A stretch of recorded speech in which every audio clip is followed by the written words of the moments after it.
ونستعينه ونستغفره ونؤمن به ونتوكل عليه ونعوذ بالله من شرور أنفسنا ومن سيئات أعمالنا من يهده الله فلا مضل له ومن يضلله فلا هادي له ونشهد أن لا إله إلا الله وحده لا شريك له ونشهد أن سيدنا وسندنا ومولانا محمدا عبده ورسوله أرسله بالحق بشيرا ونذيرا وداعيا إلى الله بإذنه وسراجا منيرا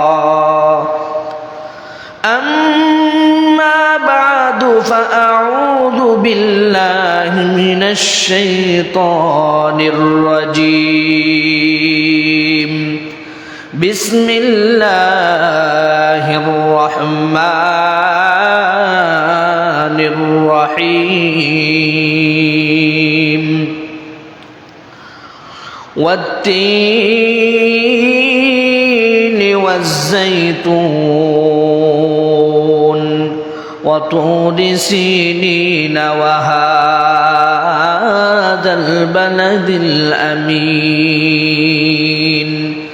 لقد خلقنا الإنسان في أحسن تقويم صدق الله المولانا العظيم وصدق رسوله النبي الكريم ونحن على ذلك لمن الشاهدين والشاكرين والحمد لله رب العالمين وقال تعالى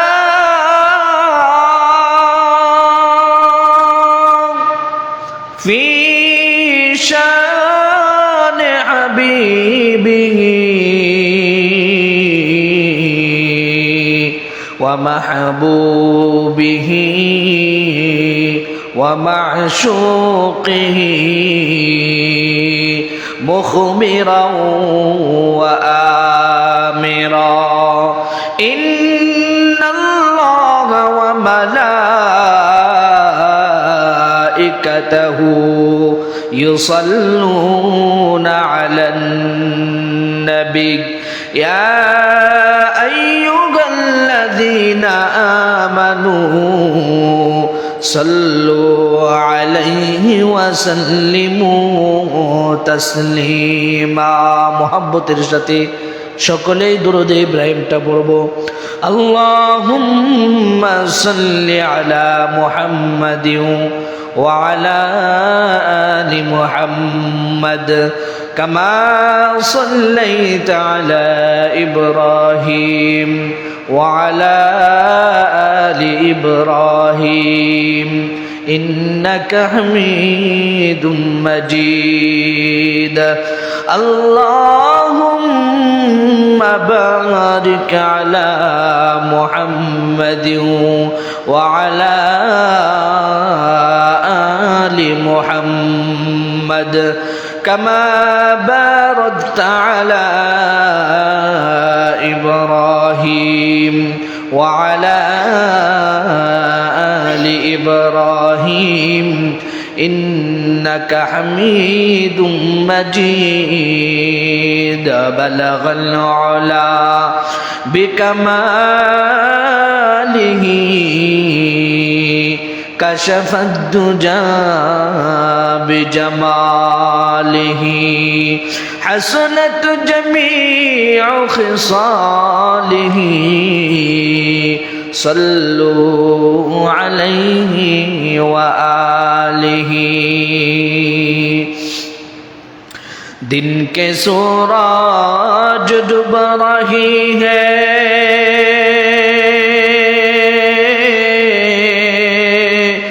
हम लोगों की सामने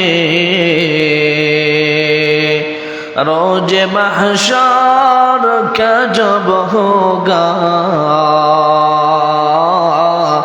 मुस्तफ़ा के सामने बलगल उला बिकमालिही कशफत दुजा बिजमालिही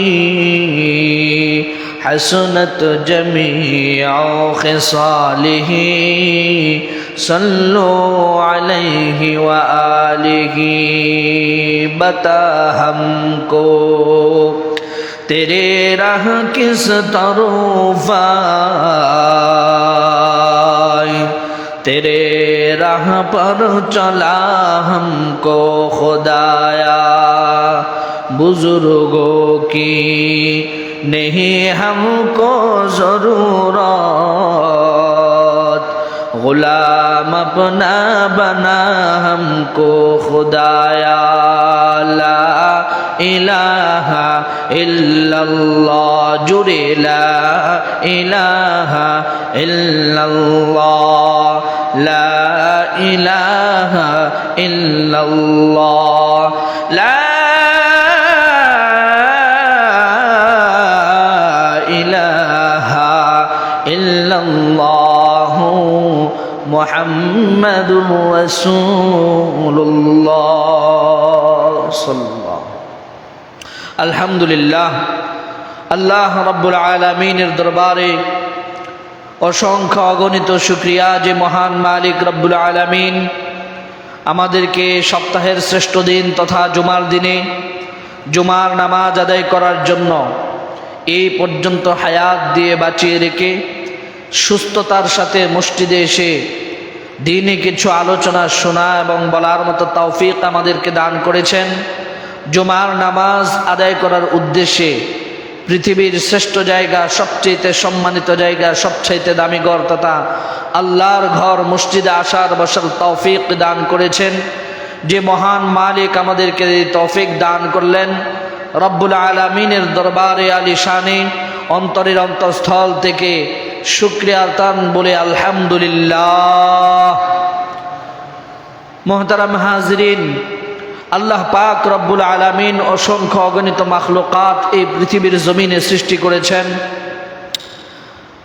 এত এত মাখলুকাত আল্লাহ পাক সৃষ্টি করেছেন যে একজন মানুষ যদি এগুলো গণনা করতে শুরু করে গণতে থাকে তাহলে কোনো মানুষের পক্ষে আল্লাহ পাকের এই নিয়ামতগুলো গণনা করে শেষ করা সম্ভব না। বলেন না সুবহানাল্লাহ।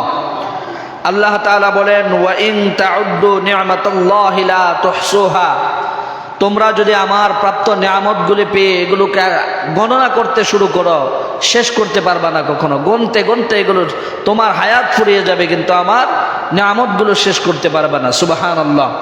তো আল্লাহ রাব্বুল আলামিন এত এত নিয়ামত এই পৃথিবীতে দান করেছেন, আমরা অনেক কিছু চোখে দেখি, অনেক কিছু চোখে দেখতে পারি না। আমাদের কিছু চোখের সামনে ভাসমান থাকে যা আমরা চোখে দেখতে পাই, আবার আমাদের চোখের আড়ালেও অনেক কিছু, অনেক নিয়ামত, বহু নিয়ামত এমন রয়ে গেছে যেগুলো আমরা আমাদের সাধারণ এই চর্মচক্ষু দিয়ে দেখতে পাই না। তো আল্লাহ রাব্বুল আলামিন এই যে নিয়ামতগুলো সৃষ্টি করেছেন, তৈরি করেছেন, আল্লাহ তাআলা আসমান বানিয়েছেন, জমিন বানিয়েছেন, চন্দ্র বানিয়েছেন, সূর্য বানিয়েছেন, জান্নাত বানিয়েছেন, জাহান্নাম বানিয়েছেন, দামি দামি আরো যত মখলুকাত সৃষ্টি করেছেন, এই যে আপনার আমার চোখের সামনে আমরা দেখি গাছপালা বলেন, নদী নালা, পুকুর, খাল, বিল, পাহাড়, পর্বত, সমুদ্র সৈকত, যা কিছু আল্লাহ তাআলা পৃথিবীতে সৃষ্টি করেছেন, আল্লাহ তাআলা সব কিছুকে সৃষ্টি করেছেন তার হুকুমের দ্বারা, নির্দেশের দ্বারা। আর একটা কেবল মাখলুকাত এমন রয়েছে যে মাখলুকাতটাকে আল্লাহ তাআলা শুধুমাত্র তার হুকুম দ্বারা, নির্দেশের দ্বারা সৃষ্টি করেন নাই। খলাকাতাহু বিয়াদাইয়া, আল্লাহ বলেন আমি আমার নিজের কুদরতি হাত দ্বারা সৃষ্টি করেছি। সুবহানাল্লাহ। আল্লাহ তাআলা বলেন লাকাদ খালাকানাল ইনসানা ফি আহসানি তাকওয়িম।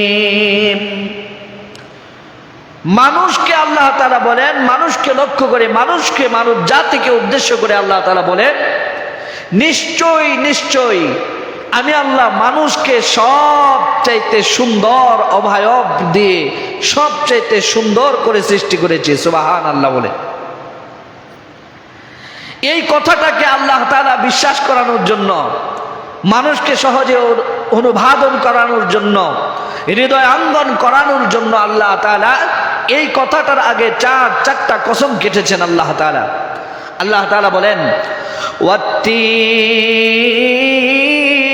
ওয়াজ্জাইতুন ওয়া তুরি সিনিনা ওয়া হাযাল বালাদিল আমিন। আল্লাহ পাক রব্বুল আলামিন তিন ফলের কসম খেয়ে বলেন, তিন ফল হলো একটি জান্নাতি ফল। আমাদের দেশে যেমন বিভিন্ন রকমের ফল হয়, আমরা ওই সমস্ত বিভিন্ন ফলগুলোর মধ্য থেকে একটা ফলকে আমরা জাতীয় ফল হিসাবে নির্বাচন করি। আল্লাহ তাআলা রব্বুল আলামিন এই তিন ফলের কসম কেটেছেন। আল্লাহ তাআলা বুঝাইতেছেন পৃথিবীর জমিনে যত রকমের ফল আছে, ফ্রুট আছে, সমস্ত ফলগুলোর ভিতর থেকে তিন ফল হলো অত্যন্ত দামি এবং সম্মানিত ফল। বাংলাদেশের জাতীয় ফল যেমন কাঁঠাল, আমাদের দেশের জাতীয় ফলের নাম হলো কাঁঠাল, ঠিক কিনা? বাংলাদেশের জাতীয় ফল হলো কাঁঠাল, কিন্তু জান্নাতের ভিতরেও আমাদেরকে ফল দেওয়া হবে। জান্নাতের ফলগুলোর ভিতর থেকে এই তিন ফল হলো জান্নাতের ফল। জান্নাতের ফলের ভিতরে জাতীয় ফল হলো এই তিন ফল। অনেক বরকত এবং বরকতপূর্ণ একটা ফলের নাম হলো তিন ফল। এই ফলের ভিতরে আল্লাহ তাআলা অনেক রোগের শিফা রেখে দিয়েছেন। সুবহানাল্লাহ। আল্লাহ তাআলা এই ফলের কসম কেটেছেন, সাথে সাথে জয়তুনের কসম কেটেছেন। জয়তুন হলো আমাদের দেশে যেটাকে জলপাই বলা হয়, জয়তুন। আর ইংরেজিতে অলিভ বলে, যেটাকে জয়তুনের তেল বলে। আমরা বলি জয়তুনের তেল, তারা বলে অলিভ অয়েল, জয়তুনের তেল। এই দুইটা জিনিসের কসম কেটেছেন আল্লাহ, একটা ফল আর একটা তরল জাতীয় ফল। এই দুইটার কসম কেটেছেন, জয়তুনের কসম, তিন ফলের কসম। এরপরে আল্লাহ বলেন ওয়াতুরি সিনিন, সিনাই পর্বতের কসম। সিনাই পর্বত মানে হলো দামি একটা পাহাড়, তুর পাহাড় যেটাকে বলা হয়। হযরতে মূসা কালিমুল্লাহ যখন আল্লাহর সাথে কথাবার্তা বলতেন তুর পাহাড়ে গিয়ে, তো একদিন ওনার মনের ভিতরে আকাঙ্ক্ষা জাগেছিল যে রব্বুল আলামিন আপনার সাথে কথা বলে কলিজা ঠান্ডা হয়ে যায়। ওগো আমার আল্লাহ, আপনার সাথে এতদিন যাবৎ কথা বলি, শুধু মুখে কথাই বলে যায়, মহাব্বতের প্রেম সাগরের রূপ দিয়ে আপনাকে দেখার জন্য বেকুল হয়ে গেছে আমার দৃষ্টি, আমি আপনাকে দেখতে চাই। রব্বুল আলামিন বলেন দুনিয়ার জমিনে তোমার এই চর্মচক্ষু দিয়ে আমাকে দেখা সম্ভব না। তো আল্লাহ তাআলার কাছে অনেক পীড়াপিড়ির করে আল্লাহ তাআলা একটু তার নূরের তাজাল্লি থেকে সুয়ের ছিদ্র পরিমাণের চাইতেও কম, সেকেন্ডের চাইতেও আরো অল্প সময়ের জন্য একটু মাত্র তাজাল্লি আল্লাহ তাআলা ওই তুর পাহাড়ের মধ্যে দিয়েছিলেন। সাথে সাথে তুর পাহাড়টা জ্বলে পড়ে ছাই হয়ে গিয়েছে। সুবহানাল্লাহ। আল্লাহর নূরের তাজাল্লির পাওয়ারে আর মূসা কালিমুল্লাহ ওখানে বেহুশ হয়ে জমিনের ভিতরে পড়ে গিয়েছেন। মূসা কালিমুল্লাহ জমিনের ভিতরে জহুইশ হয়ে পড়ে গেছেন, ওই তুর পাহাড়ের কসম কেটেছেন আল্লাহ, ওয়াহাদাল বালাদিল আমিন, এবং পবিত্র মক্কা নগরীর কসম কেটেছেন, নিরাপদ শহরের কসম কেটেছেন। চারটা জিনিসের কসম কাইটা আল্লাহ তাআলা আমাদের সম্বন্ধে, আমাদেরকে, ইনসানকে, মানুষকে সম্বন্ধ করে বলতেছেন, লাকাদ খালাকানাল ইনসানা ফি আহসানি তাকওয়িম, নিশ্চয় আমি মানুষকে সবচাইতে সুন্দর করে বানিয়েছি। সুবহানাল্লাহ, মানুষকে আল্লাহ তাআলা সবচাইতে সুন্দর করে বানিয়েছেন। এবার বলেন তো, উদ্দেশ্য ছাড়াই এত সুন্দর করে আল্লাহ তাআলা মানুষকে বানিয়েছেন, বিনা উদ্দেশ্যে বানিয়েছেন না। আমাদেরকে সুন্দর করে বানানোর মধ্যে একটা আল্লাহ তাআলার উদ্দেশ্য রয়েছে। আল্লাহ বলেন, ওয়ামা খালাকতুল জিন্না ওয়াল ইনসা ইল্লা লিয়াবুদুন, তোমাদেরকে সৃষ্টি করেছি একমাত্র আমি আল্লাহর ইবাদত বন্দেগীর জন্য। চারটা জিনিসের কসমকে আল্লাহ রাব্বুল আলামিন আমাদের সৌন্দর্যের কথা বলেছেন। মানুষকে আমি আল্লাহ সবচাইতে সুন্দর অবয়ব দিয়ে সৃষ্টি করেছি, সবচাইতে সুন্দর করে আমি আল্লাহ মানুষকে বানিয়েছি। অযথাই বানাই নাই, একটা উদ্দেশ্যে বানিয়েছি। উদ্দেশ্য হলো একমাত্র আমি আল্লাহ পাক রব্বুল আলামিনের গোলামি করা। আল্লাহ তাআলা আসমান বানাইছেন, জমিন বানাইছেন, চন্দ্র বানাইছেন, সূর্য বানাইছেন, জান্নাত বানাইছেন, জান্নাতের যত নিয়ামত রাজি বানিয়েছেন, সব কিছু বানিয়েছেন আপনার জন্য, আমার জন্য, আপনি আমি, আমার জন্য, মানুষের জন্য। কিন্তু মানুষ একমাত্র জাতি যাকে আল্লাহ পাক রব্বুল আলামিন সৃষ্টি করেছেন ইবাদতের জন্য। আল্লাহ পাক রব্বুল আলামিন বলেন, তোমাদেরকে এত সুন্দর করে বানাইছি, এমন সুন্দর করে আর কোন মাখলুককে আমি বানাই নাই। আল্লাহ তৈরি নূরের ফেরেশতা, নূর দ্বারা আল্লাহ তাআলা ফেরেশতা তৈরি করেছেন। কিন্তু কোরআনুল কারীমে আল্লাহ তাআলা ফেরেশতাকে সবচেয়ে সুন্দর বলে ঘোষণা করেন নাই। আসমান দিয়ে পাখি উড়ে উড়ে যায়, আমরা যখন আসমানের দিকে তাকাই, যাকে যাকে যখন পাখিগুলো উড়ে উড়ে চলে যায়, নয়নটা জুড়িয়ে যায়, চক্ষু শীতল হয়ে যায়। মানুষ যখন ডাক দিয়া বলে, আসমান দিয়ে পাখিগুলো উড়ে যায়, কত সুন্দর দেখা যায়, কত চমৎকার দেখা যায়। পাখিরা তার বাসায় ডাক দিয়া বলে, রে মানুষ, তোমরা মানুষ হইয়া আমরা পাখিদেরকে সুন্দর বলতেছো, কিন্তু আমরা যে সুন্দর এই কথা আল্লাহ তাআলা কোরআনুল কারীমে ঘোষণা করে নাই। মানুষ চিড়িয়াখানায় যায় জন্তু জানোয়ার দেখার জন্য, হরিণ দেখে মানুষের চক্ষু শীতল হয়ে যায়।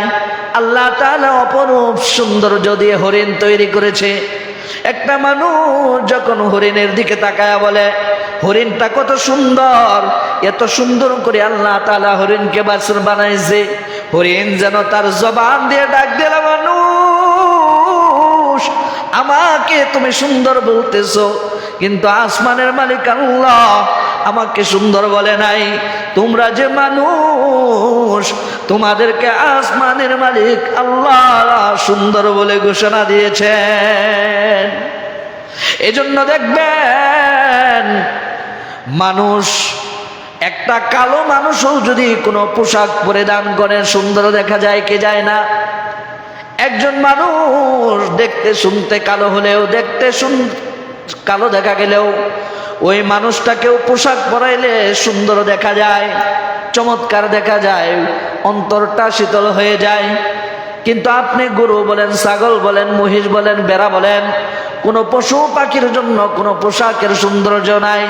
কোনো পশুকে যদি আপনি একটা পোশাক পরাইয়া দেন, সুন্দর দেখাবে না, বরং আরো মানুষ হাসাহাসি করবে, তামসা করবে। পক্ষান্তরে যদি কোনো মানুষ সুন্দর পোশাক পরিধান করে, তার সৌন্দর্য আস্তে আস্তে বাড়তে থাকে। সুবহানাল্লাহ। মানুষ যখন গায়ের ভিতরে পাঞ্জাবি পরে সুন্দর দেখা যায়, যখন মাথার ভিতরে টুপি পরে সৌন্দর্য আরো বৃদ্ধি পায়, আরো সুন্দর দেখা যায়। ঠিক তেমনি ভাবে মাথার মধ্যে যখন আবার পাগড়ি, টুপির উপরে পাগড়ি পরিধান করে আরো সুন্দর দেখা যায়, চমৎকার দেখা যায়। চোখের ভিতরে যখন চশমা পরে আরো সুন্দর দেখা যায়, চোখের ভিতরে সুরমা লাগাইলে সৌন্দর্য আরো বৃদ্ধি পেয়ে যায়। পৃথিবীর জমিনে অন্য কোনো মাখলুককে এইভাবে সাজতে দেখা যায় না। যদি সাজতে দেখা যায়, দেখবেন সাজলেও তাদেরকে মানুষের মতো সুন্দর দেখা যাবে না, বরং তাদেরকে বিশ্রী দেখা যাবে। কেন? কারণ কি? কারণ হলো আল্লাহ বলেন, বানাইছি তো আমি মানুষকে সুন্দর করে। সুবহানাল্লাহ। এই যে চন্দ্র, সূর্য, আসমান, জমিন, যা কিছু দেখতেছেন সব কিছু আল্লাহ পাক রব্বুল আলামিন সৃষ্টি করেছেন মাত্র 6 দিনে। জোরে বলেন, কত দিনে? 6 দিনে। কিন্তু আল্লাহ তাআলা বলেন, আমি যখন ইনসান বানাইতে আরম্ভ করলাম, মানুষ বানাইতে 6 দিন সময় নেই নাই, 6 মাস সময় নেই নাই, দীর্ঘ 10 মাস 10 দিন সময় নিয়া আদর কইরা কইরা আমি আমার বান্দাদের নাকটাকে ডইলা ডইলা, বান্দার মাথাটাকে ডইলা ডইলা, সারাটা বডি যদিও ফেরেশতা বানাই, কিন্তু মাথা আর মুখমণ্ডলটা আমার আল্লাহ তার কুদরতি হাত দিয়ে বানাইছে। আল্লাহ তাআলা তার কুদরতি হাতের দ্বারা মানুষকে বানাইছেন। এই জন্যই আল্লাহ তাআলা বলেন, মানুষকে আমি সব চাইতে সুন্দর করে বানাইছি, মানুষের মতো সুন্দর আর কিছুই নাই। খলিফা মানসুরের জামানায় এক সহজ সরল মানুষ বিয়ে করেছেন। সোজা মানুষ, সহজ সরল মানুষ, একদম সাদা সিধা মানুষ বিয়ে করেছেন। বউ খুব রূপবতী এবং সুন্দরী রমণী। সুন্দরী বউ পাইছেন, বউকে খুব মহাব্বত করেন, ভালোবাসেন, আদর করেন, সোহাগ করেন। শ্বশুর শাশুড়ি সাদা সিধা লোক দেখা, সহজ সরল মানুষ দেখা তার কাছে বিবাহ দিয়েছে। এই লোক খলিফা মনসুরের কর্মচারী। খলিফা মনসুরের কাছে সে কাজ করে। তার জামানার ঘটনা। অনেক সাদা সিধা মানুষ নিজের বিবি সাহেবকে কলিজা দেয়া মহাব্বত করে, খুব ভালোবাসে, খুব মহাব্বত করে। একদিন চন্দ্র রজনীতে, চাঁদের রাত্রে, কলিজার টুকরা ভালোবাসার মানুষ, মহাব্বতের মানুষ বিবি সাহেবকে নিয়ে উঠানের ভিতরে পাটে বিছায়া, রুমাল বিছায়া স্ত্রীকে নিয়ে খুশ গল্প করে, স্ত্রীর প্রশংসা করে, ভালোবাসার কথা বলে। স্ত্রীর প্রশংসা করতেছেন, বলতেছেন, বিবি তোমাকে অনেক সুন্দর লাগতেছে, আল্লাহ তাআলা তোমাকে এত সুন্দর করে বানাইছে, তোমার যে রূপ, তোমার যে সৌন্দর্য, আমার চক্ষু শীতল হয়ে যায়। ও কলিজার টুকরা বিবি, আমি তোমাকে আমার প্রাণের চাইতে বেশি ভালোবাসি, মহাব্বত করি। এইভাবে ওই লোক স্ত্রীর প্রশংসা করতেছে। মহিলাদের একটা স্বভাব হলো, দেখবেন তাদেরকে যখন সামনাসামনি প্রশংসা করা হয় তারা কিন্তু ফুলে। একেবারে সামনাসামনি যখন প্রশংসা করে, হ্যাঁ হ্যাঁ কি কও, আরে এত কিছু নাকি, এরকম ভাবে ফুলতে থাকে। মানে ভিতরে ভিতরে খুশি হয়, কিন্তু মুখ দিয়ে এটা স্বীকার করতে চায় না। কেন? কারণ হইলো যেন আরো বেশি প্রশংসা করেন। তো খলিফা মনসুরের জামানায় ওই লোক তার স্ত্রীকে বলতেছে, স্ত্রী তুমি তো অনেক সুন্দরী, মাশাআল্লাহ, তোমার রূপের বর্ণনা করে শেষ করা যাবে না, অনেক সুন্দর করে আল্লাহ বানাইছে। বউ কো না না, তুমি যতটা বলতেছো অতটা সুন্দর আমি না। স্বামী কো না না, কে বলছে, তুমি আমার চোখে সেরা সুন্দরী, আমি তোমাকে অনেক ভালোবাসি, অনেক মহব্বত করি, তুমি অনেক সুন্দর, আল্লাহ তোমাকে এত রূপ দিছে, এত সৌন্দর্য দিছে, যেটা আমি আমার ভাষায় প্রকাশ করতে পারি না। তো স্ত্রী বারবার শুধু এরকম কাউন্টার দিতেছে, মানে প্রশংসা আরো শোনার জন্য। সে বলতেছে, না তুমি যতটা বলতেছো আসলে আমি অতটা সুন্দর না। স্বামী বলতেছে, না তুমি এতটাই সুন্দর, আকাশের ভিতরে ওই যে চন্দ্র উঠেছে, চাঁদটা যত না সুন্দর, চাঁদের চাইতে তুমি আমার কাছে আরো বেশি সুন্দর। বউকে এটা কোনো কথা কইলা, আমি কি চাঁদের চাইতেও সুন্দর হইতে পারি? এইভাবে আবার কাউন্টার দিতে গেছে। মানে তার ভিতরে ভিতরে ইচ্ছা হলো আরো প্রশংসা করুক। এবার সহজ সরল মানুষ তো, সোজা মানুষ, একটু রাগ উঠে গেছে, রাগের ছুটে বইরা ফেলছে, ওই চন্দ্র চন্দ্রের গায়ে কালিমা থাকতে পারে, চন্দ্রের চাইতে তুমি বেশি সুন্দর। স্ত্রী বলে, না, আমি চাঁদের চাইতে সুন্দরী হইতে পারি না। স্বামী এবার রাগা গিয়া কয়, কি? চাঁদের চাইতে বেশি সুন্দর যদি তুমি না হও তাহলে তুমি 3 তালাক। একেবারে মাইরা দিছে 3টা একসাথে, বলে ফেলছে কথা। বিবি ছিল একটু দিনদার, এলেম কালাম কিছু ছিল ভিতরে। সে সাথে সাথে কথা বলার সাথে সাথে ঘরের ভিতরে গিয়ে দরজা আটকায় দিছে। হায় হায় স্বামী, আপনি এটা কি করলেন? আপনি যে এই কথা বললেন, চাঁদের চাইতে যদি আমি সুন্দর না হই তাহলে আমি 3 তালাক। এখন আপনার এই কথা যদি সত্য না হয় তাহলে তো আমি তালাক হয়ে যাব। তালাক তো হয়েই গেছে অলরেডি। কারণ তালাকের মাসআলা হলো এমন একটা মাসআলা, এটা আলাদা আলাদা করে 3 বারে 3টা দিলেও তালাক হয়ে যায়। কেউ যদি রাগের মাথায় একবারেও 3টা মাইরা দেয় তারপরেও তালাক হয়ে যায়।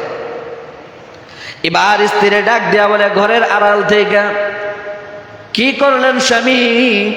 একসাথে 3 তালাক দিয়ে দিলেন। আমি তো একজন সাধারণ মানুষ, সুন্দর হইলেও চাঁদের চাইতেও সুন্দর হইব না। এখন মাসআলার প্রয়োজন। আপনি যান ইমাম সাহেবের কাছে, আপনি যান মুফতি সাহেবদের কাছে, মাসআলা নিয়ে আসেন।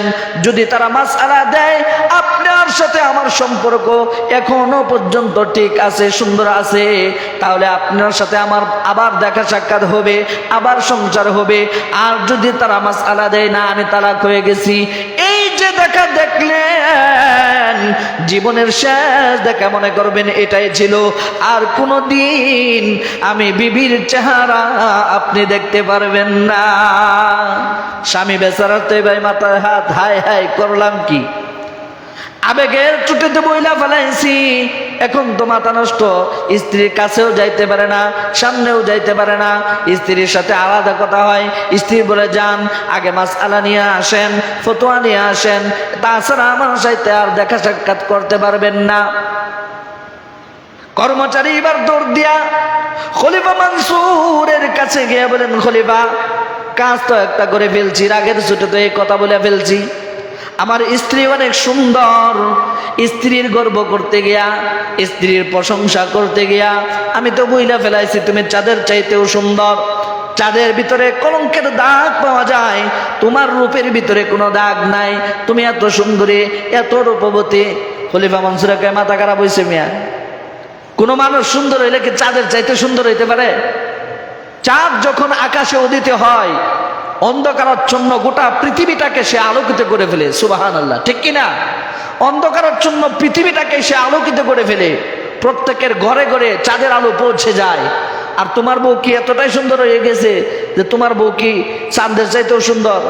একটা মানুষ যতটাই সুন্দর হোক, একটা না শুধু 10টা 20টা মানুষকে যদি আপনি একসাথে কইরা একটা অন্ধকার ঘরের ভিতরে তাকে রাখেন, বলেন তো দেখে লাইট ছাড়া ওই ঘর আলোকিত হয়ে যাইব? সম্ভব? হ্যাঁ কয়, আমি করবো কি? আবেগের ছুটিতে বলে ফেলছে, ভালোবাসা বেশি। আল্লাহু আকবার। মাঝে মাঝে নিজের স্ত্রীর সাথে এরকম প্রেমালাপন করা এটা সুন্নত। নবীজি সাল্লাল্লাহু আলাইহি ওয়াসাল্লাম আম্মা জান আয়েশা সিদ্দিকা রাদিয়াল্লাহু তাআলা আনহার সাথে দৌড় প্রতিযোগিতা করেছিলেন এই চন্দ্র রজনীতে। তবে এখন তো জামানার প্রেক্ষাপট খারাপ। এখন যদি আপনি রাত্রের বেলায় বউ নিয়ে বের হন, মামলা খেয়ে যাইবেন। সাংবাদিক আপনার সামনে ক্যামেরা নিয়ে হাজির হয়ে যাইব, কার বউ লয়ে আইছো? তোমার বউ না আরেক বেটার বউ? প্রমাণ কি? কাবির নামা সাথে নিয়ে ঘুরতে হয়। ঝামেলা আছে না নাই? আছে। তো স্ত্রীর সাথে প্রেমালাপন করা ভালো। এখন খলিফা মানসুর বলে, অতি আবেগ দেখাইতে গিয়া কান্ত দিছো সাইরা, এখন কি করা? বলে, আপনি একটা ফয়সালা করে দেন। এবার খলিফা মানসুর বলেন, জামানার যত আলেম আছে সমস্ত আলেমদেরকে খবর দাও, সমস্ত মুফতি সাহেবদেরকে খবর দাও। বড় বড় যত আলেম আর যত মুফতি ছিল সমস্ত আলেম আর মুফতি সাহেবদেরকে নিয়ে বোর্ড বসাইছে। আমার এই লোক যে এই কথা বলছে, এটার মাসআলা কি, এটার ফয়সালা কি, ফয়সালা দেন। সমস্ত আলেমরা ফয়সালা দেয়, হায় হায়, একটা মানুষ যতই সুন্দর হোক চাঁদের চাইতে তো আর সুন্দর হইতে পারে না, বউ তালাক হয়ে গেছে। সব আলেমদের একই কথা, না এই যে কাম একবার সারছে, এটা এই আর কাম হইতো না। এখন তো বেটা তারা পাগলের মতো হয়ে গেছে। হায় হায়, করলামটা কি? এত সুন্দরী বউ, আমি সাদা সিধা মানুষ, মানুষ আমার কাছে বিয়েই দেয় না। আমার শ্বশুর শাশুড়ি আমাকে এহসান করে এত সুন্দরী একটা মেয়ে আমার কাছে তুলে দিছে, বিয়ে দিছে। আমি বউয়ের জন্য পাগল, আর এই বউ ছাড়া এখন আমি থাকবো কেমনে? আর সবাই কইতেছে তালাক, তার মানে কি তালাক হয়ে গেছে? ওই মজলিসের ভিতরে ছিল আমার আপনার মাযহাবের ইমাম, ইমামে আজম, ইমামে আবু হানিফা রাহমাতুল্লাহি আলাইহি। বলেন না আল্লাহু আকবার। সাইডের এক কোণা থেকে ইমাম আবু হানিফা রাহমাতুল্লাহি আলাইহি বলেন, আপনারা যে বলতেছেন বউ তালাক হয়ে গেছে, আমি ছোট্ট মানুষ, আমার কথা তো বেশি একটা পছন্দ হবে না, কিন্তু আমার তো মনে হয় বউ তালাক হয়েছে না। তো তারা বলতেছে, তুমি ছোট মানুষ মিয়া, কি বুঝো? তোমার মনে হওয়াতে আর না হওয়াতে কি আছে? না, মনে হচ্ছে না, আমি শিওর দিয়ে বলতেছি এই স্ত্রী তালাক হয় নাই। বলে তুমি প্রমাণকে প্রমাণ দাও, কোরআন হাদিস থেকে প্রমাণ দাও। ও প্রমাণ পরে দেব। আমি একটা একটু কোরআন তেলাওয়াত করে আপনাদেরকে শোনাতে চাই। এবার সে তেলাওয়াত শুরু করলো, ওয়াত্তিনি ওয়াজ্জাইতুন ওয়া তুরি সিনিন ওয়া হাদাল বালাদিল আমিন লাকাদ খালাকনাল কমারা ফি আহসানি তাকওয়িম। হইছে? সূরা কি হইছে? সূরা তো হয় নাই। এখন ওইখানে যত আইজে হুজুরে দইলা ফেলছে, সূরা হয় নাই, ভুল হয়েছে। ওইখানে যত আলেম ছিল, ভুলটা কিন্তু সে ইচ্ছা করেই করতেছে।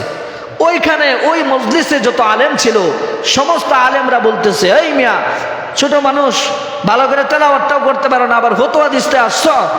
বলে কেন, কি হয়েছে? কত কোরআন তো ভুল পড়তেছে। ঠিক আছে, আবার পড়ি। আবার পড়তেছে, ওয়াত্তিনি ওয়াজ্জাইতুন ওয়া তুরি সিনিন ওয়া হাদাল বালাদিল আমিন লাকাদ খালাকনাল কমারা ফি আহসানি তাকওয়িম। আবার কাউন্টার করছে, বলে ভুল হইতেছে। বারবার যখন ভুল হইতেছে, বলে ইমাম আবু হানিফা রাহমাতুল্লাহি আলাইহি বলেন, কি ভুল হইতেছে, কেন ভুল হইতেছে? বলে খালাকাল লাকাদ খালাকনাল ইনসান হবে, ওইখানে তুমি কমারা বলতেছো, কারণ কি? বলে ভুলটা আমি করছি না, আমার এই তেলাওয়াত যদি ভুল হয়, তাহলে আল্লাহ যে কোরআন নাজিল করেছেন আল্লাহও ভুল করেছেন। নাউজুবিল্লাহ। বলে এত বড় স্পর্ধা, আল্লাহ ভুল করছেন মানে? আল্লাহ তো সঠিকটাই বলছেন, লাকাদ খালাকনাল ইনসান, তুমি লাকাদ খালাকনাল কমারা কেউ পাইলা। এবার আবু হানিফা রাহমাতুল্লাহি আলাইহি বলেন, আল্লাহ যদি লাকাদ খালাকনাল ইনসান বলে থাকে, তাহলে ওই লোক বলছে আল্লাহ আমার স্ত্রী চন্দ্রের চাইতে যদি সুন্দর না হয় তাহলে তালাক হয়ে যাবে। আল্লাহ বলতেছেন সমস্ত মাখলুকাতের ভিতরে আমি মানুষকে সবচাইতে সুন্দর করে বানিয়েছি, আপনারা কিভাবে ফতোয়া দেন যে ওনার স্ত্রী তালাক হয়ে গেছে? এবার সবার ব্রেন খুলে গেছে, বিবেক খুলে গেছে। সত্যি তো, কি বলে, আমরা তো এইভাবে চিন্তা করে দেখি নাই। আল্লাহ তাআলা কি বলছেন? লাকাদ খালাকনাল ইনসানা ফি আহসানি তাকওয়িম। নিশ্চয় আমি আল্লাহ মানুষকে সবচাইতে সুন্দর করে বানাইছি। সুবহানাল্লাহ। এবার সমস্ত মুফতি, সমস্ত আলেমরা বসকা গেছে, বলে কি বলে এটা, আমরা তো এইভাবে চিন্তা করি নাই। মুহতারাম হাজিরিন, এরপরে ফতোয়া দিলেন যে তোমার স্ত্রী তালাক হয় না, থাকো কিন্তু পরে শেষ। এমনি মাইক্রোফোন তালাক হয় নাই। তাইলে আমরা কি বুঝতে পারলাম এই ঘটনা থেকে? আল্লাহ তাআলা সবচাইতে সুন্দর করে মানুষকে বানিয়েছেন। চন্দ্র সুন্দর হইতে পারে, চন্দ্র আলো দিতে পারে, মানুষের চাইতে সুন্দর নয়। সূর্য সুন্দর হইতে পারে, বড় হইতে পারে, সূর্য আলো দিতে পারে, কিন্তু মানুষের চাইতে সুন্দর নয়। কারণ মানুষকে আল্লাহ তাআলা তার নিজের কুদরতি হাতের দ্বারা বানাইছেন। একটা মানুষ তার চেহারা কালো হইতে পারে, একটা মানুষ তার চক্ষু না থাকতে পারে, একটা মানুষ তার একটা হাত পা না থাকতে পারে, একটা মানুষ সে পঙ্গু হইতে পারে, বিকলাঙ্গ হইতে পারে, কিন্তু সে আল্লাহর কুদরতি হাতের সৃষ্টি। সব কিছুর চাইতে, সৃষ্টির সমস্ত মাখলুকাতের চাইতে মানুষের সম্মান, মানুষের মর্যাদা সবচাইতে বেশি। কারণ আল্লাহ বলেন, আমি নিজে মানুষকে, নিশ্চয় আমি মানুষকে সবচাইতে সুন্দর করে বানাইছি। সুবহানাল্লাহ। এবার বলেন, মানুষকে যে আল্লাহ সমস্ত মাখলুকাত থেকে সুন্দর করে বানাইছেন, এমনিই বানাইছেন না উদ্দেশ্য আছে? উদ্দেশ্য কি? ইবাদত বন্দেগী করার জন্য। আর ইবাদতের মধ্যে প্রায় বয়ানের ভিতরে আমি আপনাদেরকে বলি, সর্বপ্রথম ঈমান আনার পরে গুরুত্বপূর্ণ ইবাদত হলো নামাজ। আমাদের নামাজের ভিতরে গাফলতি। এই জন্য মুসল্লিয়ানে কেরাম আপনারা যারা আছেন, বিশেষ করে আপনাদেরকে উদ্দেশ্য করে বলা, মেহরবানি করে আপনারা যে যেখানেই থাকেন না কেন, যে যেই কাজটাই করেন না কেন, 5 ওয়াক্ত নামাজ যেন আপনার গুরুত্ব সহকারে পড়া হয়। বাড়িতে থাকলে বাড়িতে পড়বেন, দোকানে থাকলে দোকানে পড়বেন, ব্যবসা করেন, চাকরি করেন, যেখানেই করেন না কেন, অন্তত 5 ওয়াক্ত নামাজ আপনাকে যত্ন সহকারে পড়তেই হবে। 24 ঘন্টা হায়াত আল্লাহ তাআলা আপনাকে দান করেছেন। 5 ওয়াক্ত নামাজ পড়তে সর্বোচ্চ 1 ঘন্টা সময় লাগে। 24 ঘন্টার ভিতরে 1 ঘন্টা সময় যদি আপনি আপনার মাবুদকে না দিতে পারেন, বলেন সময়ের মালিক কে? হায়াতের মালিক কে? আল্লাহ। আপনি যদি 24 ঘন্টার ভিতরে 1 ঘন্টা আল্লাহকে না দিতে পারেন, আল্লাহ যদি আপনার হায়াতটা কেড়ে নেয়, বলেন পরবর্তীতে কি করবেন? এই জন্য হায়াতের জিন্দিগিটাকে কাজে লাগাইবার জন্য অন্তত 5 ওয়াক্ত নামাজ যেন আমার কাছ থেকে কখনোই ছুটে না যায়, এ ব্যাপারে আমরা সব সময় সদা জাগ্রত থাকব। আল্লাহ তাআলা আমাদের সবাইকে 5 ওয়াক্ত নামাজ জামাতের সাথে গুরুত্ব সহকারে আদায় করার তৌফিক দান করুন। আল্লাহ যে আমাদেরকে সুন্দর করে বানিয়েছেন, সবচেয়ে দামি বানিয়েছেন, এই সুন্দর এবং দামি মানুষ হিসেবে এর শুকরিয়া যথাযথভাবে আল্লাহ তাআলা আমাদের সকলকে আদায় করার তৌফিক দান করুন। বলুন আমিন। ওয়া আখিরু দাওয়ানা আনিল হামদুলিল্লাহি রাব্বিল আলামিন।